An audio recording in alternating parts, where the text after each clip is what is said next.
بسم اللہ الرحمن الرحیم۔ السلام علیکم۔ ہمارے چینل کہانی ہب آفیشیل میں خوش آمدید۔ ناظرین، میں آج آپ کے لیے انتہائی خوفناک اور دلچسپ کہانی لے کر آئی ہوں، لیکن کہانی شروع کرنے سے پہلے آپ سے گزارش ہے کہ اگر آپ نے ہمارا چینل سبسکرائب نہیں کیا تو آپ ہمارے اس چینل کو سبسکرائب کر لیجئے اور بیل آئیکن کو بھی پریس کر لیں تاکہ ہر نئی آنے والی ویڈیو بآسانی آپ تک پہنچ سکے۔ ارسلان بیٹا، کیا بات ہے؟ اتنے اداس کیوں بیٹھے ہو؟ ارسلان کی امی نے اس کے کمرے میں آ کر اس کے پاس بیٹھتے ہوئے پوچھا۔ میں دیکھ رہی ہوں کہ تم کچھ دنوں سے خاصے پریشان دکھائی دے رہے ہو۔ نہیں امی، کچھ بھی نہیں، بس آپ تردد مت کیجیے، ارسلان نے جواب دیا۔ کیا واقعی تم مجھے نہیں بتاؤ گے؟ ارسلان کی امی نے استفسار کرتے ہوئے کہا۔ امی، وہ کالج والے ٹور پر جا رہے ہیں، ارسلان نے بتانا شروع کیا۔ میرے سب دوست جا رہے ہیں اور سب مجھے کہتے ہیں کہ ساتھ آؤ، اور جب میں ساتھ نہ جانے کا کوئی بہانہ کرتا ہوں تو وہ مجھے طعنے دیتے ہیں اور تنگ کرتے ہیں کہ میں کنجوس ہوں، اس لیے نہیں جا رہا۔ ارسلان کا لہجہ ہاتھ سے افسردہ تھا۔ اس کی امی کا دل اس کی بات سن کر پسیج کر مٹھی میں آ گیا۔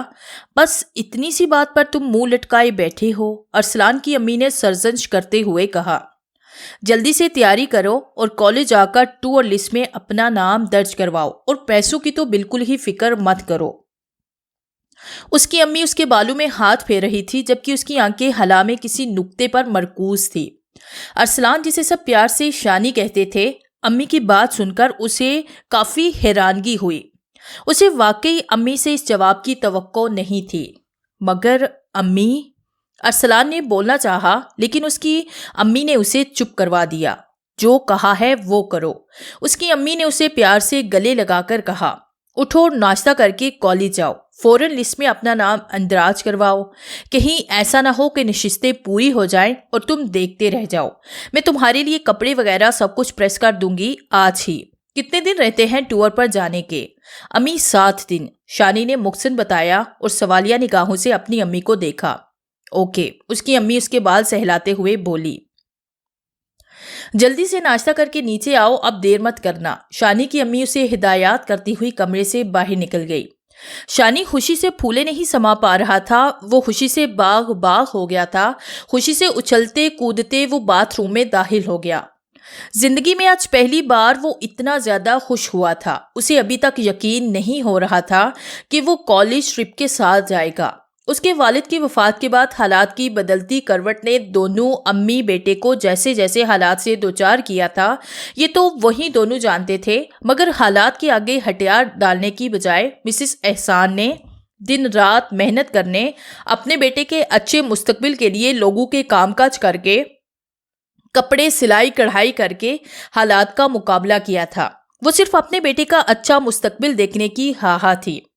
شانی دن رات محنت کر رہا تھا۔ وہ اپنی امی کو سکھی دیکھنا چاہتا تھا۔ وہ چاہتا تھا کہ جلد از جلد پڑھ لکھ کر اچھی سی جاب حاصل کر کے اپنی امی کی مشقتوں کو ختم کر لے۔